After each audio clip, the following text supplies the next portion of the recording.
This is one of the most creative hip-hop albums of all time, and today I'm going to be going over that cover as well as multiple other hip-hop album covers. This is the second part of my previous video, so if you want to check that out, a link will be in the description. This album is titled Deltron 3030 and it's by Deltron 3030. And in my opinion, it's one of the greatest concept albums of all time. Why is there a cat in the background?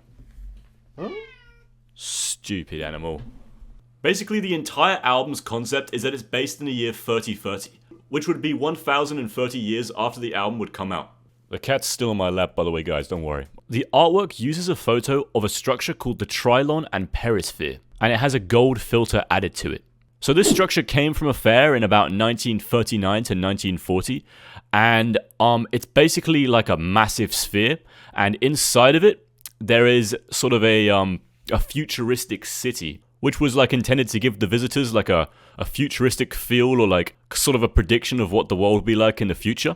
And that actually fits the album cover really well because that's basically exactly the same as what the album's trying to do. The whole purpose of this album is to sort of like create a society in the future and then rap about what kind of things would happen. Since the fair has the intention of letting the visitors see into the future, the album takes that image and has the intentions of letting the listeners see into the future. So they both have the same intentions, really. And on top of that, it's just a really fucking cool looking album cover.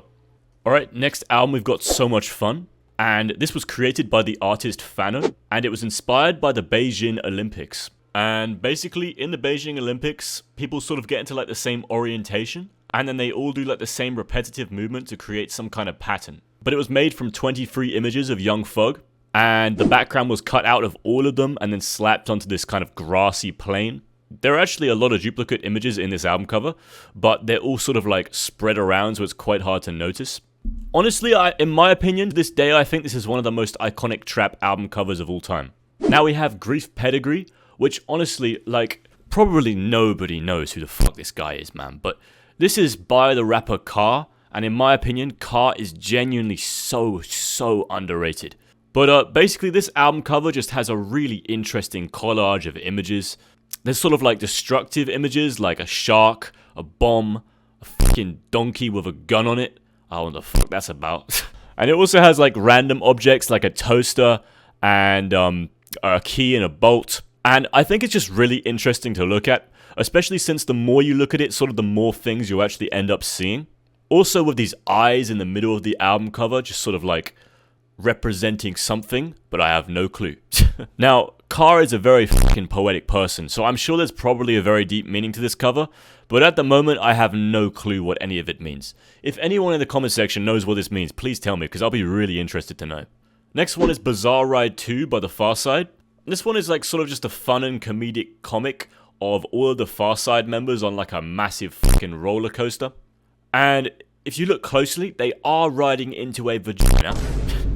But that does kind of fit the theme of the album, since it has all these songs like Passing Me By and Other Fish, which are all about just like chatting up girls and stuff.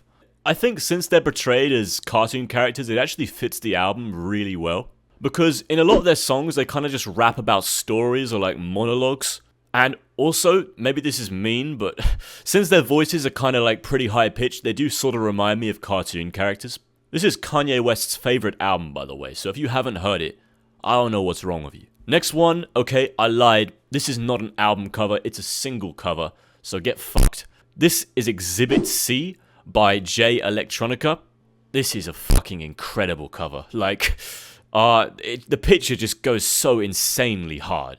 This photograph comes from the inventor Nikola Tesla, and it's from a magnifying transistor, I think. No, not transistor, transmitter. I don't know what the fuck it does, but it looks cool. I think the cover just portrays like lots of energy and power, especially since I assume that them bolts coming out of whatever that is electricity. And if you listen to Exhibit C, like the single itself, it's just produced in such a dramatic and intense way that it fits this cover so perfectly. Also, it looks like the person in this image is writing notes. I'm not sure if they are, but that's what it looks like to me. And when I see that on this album cover, then it kind of just reminds me of J Electronica writing the lyrics to this song. So I thought that's kind of a cool substitute they put in there. But if you haven't heard Exhibit C, you need to listen to it right now, because you'll understand exactly what I mean. That is fire, man. May God bless your hustle. I feel like I keep recommending people too much rather than talking about album covers, but Mike, underrated artist, guys. Look at some Mike. You know what? From now on, just listen to everyone I mention in these videos. So this artwork is a picture that's been taken from a video of Mike's now dead mother, and it's from when she was on a tour in Africa. She was crossing a bridge that was very high up in the sky, and she basically just kept asking the tour guide if she could go back. And in response to that, the tour guide said, "There is no turning back, you have to keep going forward."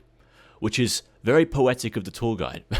Because this is Mike's first successful album, so that phrase kind of represents like a tipping point in his life, where his whole life has got to change and there's no going back. Also, the title, May God Bless Your Hustle, is just something that his mother used to say to him all the time when he was making music. Rome. This album is by Armand Hammer. I've talked about him before in previous videos, or I've talked about Billy Woods in previous videos. So the cover just shows this extreme amount of chaos in some kind of city, what I assume to be like the Roman Empire or something, all collapsing with like some kind of demonic figure hovering over the sky. And this cover fits the album so well because all of the music just sounds so hectic and jarring. Like for example, you have tracks like Stole, where you have Elucid just screaming down the microphone to like these loud horns and shit that sound like some kind of wars going on. It just all fits super well. Probably one of my favorite covers from Armand Hammer, honestly. I forgot to mention this, but we're going to talk about some bad covers as well. Drip Season 3. A lot of people consider this album to be a trap classic. I don't, but regardless, it's just such a bad cover. All of the green bright colors look just disgusting, but that's not even the worst part. The worst part is that Gunner, for some reason, has like these fangs hanging out of his mouth and like this long ass tongue that it looks like a snake or something. I'm not really sure what vibe he was trying to go for there, but it just makes the whole cover look cringy as fuck. And then Eminem, unfortunately, has made some horrible mistakes with his album covers and single covers recently. Like, for example, Curtain Call 2 is just a massive, massive mess. Honestly, it's just kind of insulting to the previous Curtain Call because that's actually a really good album cover. And also today, Eminem dropped this single called Houdini, at least at the time I'm recording this video, and it's just using exactly the same style. It looks like shit, I'm sorry. Like, it just looks so messy and it's just so out of place compared to all of Eminem's other covers. Especially since he has covers where he takes like these sort of iconic photographs of like him sitting next to his house, or the one on the road with like Recovery as well, and even like creative ones like Relapse where he's got his whole face made out of pills. Those ones are so cool and they're quite creative, or at least they're like interesting shots. This one is literally just some fucking like casino looking jumble of shit. Anyways guys, subscribe and goodbye.